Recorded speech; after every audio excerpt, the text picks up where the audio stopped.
Pul! Oh! Ya!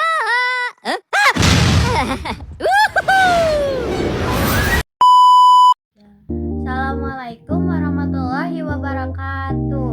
Wilujeng suping sadayana tepangkeun nami abdi Fatia Putri Maria ti kelas 10 MP3.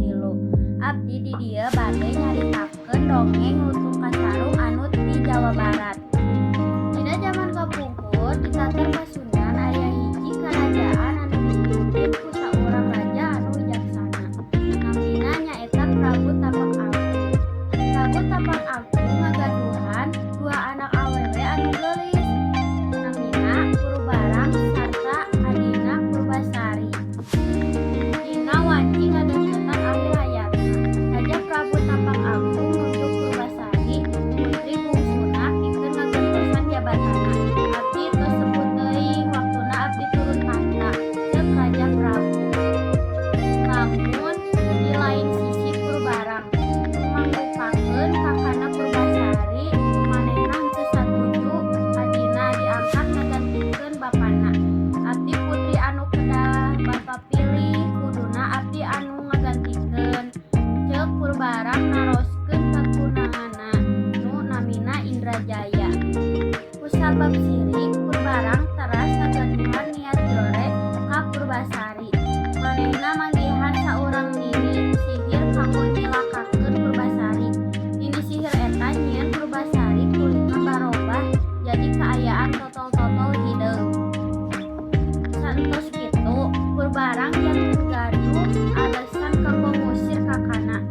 Jalma anu dikutuk sapertos maneh teu pantes jadi saurang ratu. Ceuk Purbarang. Saterusna manehna nitah saurang pati kanggo ngasingkeun Purbasari ka hiji leuweung. Tetepina di leuweung pati eta ngarasa karunyaeun ka Purbasari sarta anjeunna manggieunkeun hiji pondok kanggo Purbasari. Anjeunna oge masihan nasehat ka Purbasari, sing tabah Tuan Putri, cocobi ieu tangtos pasti lekasan anu maha kawasa sareng putri. Atur nuhun bales Purbasari.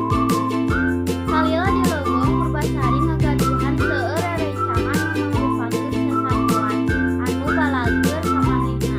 Di antara sasatoan aya hiji monyet anu buluan hideung nu misterius namina nyaeta Lutung Kasarung. Nanging monyet eta anu menawi paling perhatian ka Purbasari. Lutung Kasarung terus ngahibur Purbasari masihan kekembangan anu endah sarta buah-buahan. Dina wanci onggal wengi di bulan purnama, Lutung Kasarung mapah ka tempat anu sepi teras anjeunna ngaleungkeun cemeni. Manehna menta hiji hal kadewata. Ieu ngabuktikeun yen Lutung Kasarung teh sanes makhluk biasa. Dina semedi eta taneuh nu aya di deukeut Lutung Kasarung barobah jadi hiji telaga alit. Caina herang kacidaan, caina ngandung ubar anu seungit pisan. Enjing poena Lutung Kasarung manggihan Purbasari sarta nitah Purbasari ibak di talaga eta. Naon mangpaatna pikeun abdi, pikir Purbasari.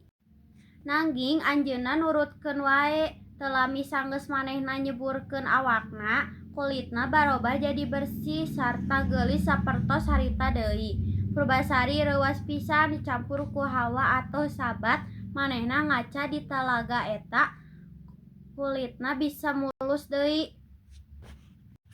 Dina wartos lain di karajaan, Purbarang mutuskeun bade ningali kakana nu aya di leuweung. Manehna mangkat sareng tunanganana Indrajaya sarta para pangawalna.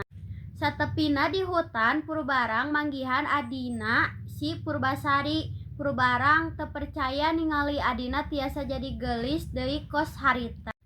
Purbarang embungeun eleh. Teras anjeunna ngajak Purbasari nitah ngadu papanjang-panjang buuk. Saha anu paling panjang buukna manehna anu meunang, saur Purbarang. Mimitina Purbasari alimeun, nanging Purbarang teras-terasan ngadesek. Nah pas ditingali puuk Purbasari malah nu leuwih panjang ti Purbarang. Kajen ayeuna abdi eleh nanging ayeuna hayu urang paganteng-ganteng tunangan. Tah ieu tunangan abdi, saur Purbarang sabari nyamperkeun ka Indrajaya. Purbasari mimitina gelisah da lantaran kabingungan. Akhirna Purbasari narik panangan Lutung Kasarung. Lutung Kasarung ajol-ajolan kawas mangmeunangkeun Purbasari. Purbarang seuri nyala katak ngabahak-bahak. Jadi monyet eta tunangan maneh, saur Purbarang. Dina wanci eta ge Lutung Kasarung teras geras semedi sakedap sarta lumangsung barubah jadi anu ganteng kacidaan, leuwih-leuwih ganteng ti Indrajaya. Sadaya nu aya di dinya reuwaseuh ningali kajadian eta. Purbarang akhirna ngaku kaelehanana sarta menta maaf pikeun kalepatan salila ieu ka Purbasari. Manehna menta dihampurakeun sagala kasalahanana ka Purbasari sarta menta supardos hanteu dihukum. Purbasari anu bager langsung ngahampurakeun sagala kasalahan kakana Purbarang. Sanggeus kajadian eta akhirna maranehna sadayana balik ka karajaan. Purbasari akhirna jadi saurang ratu direndengan ku saurang lalaki idamana. Lalaki eta teh lain anu salila ieu maturan Purbasari salama di leuweung nyaeta Lutung Kasarung. Atur nuhun kasadayana anu atos nonton video Ati anu nyaritakeun dongeng tentang Lutung Kasarung.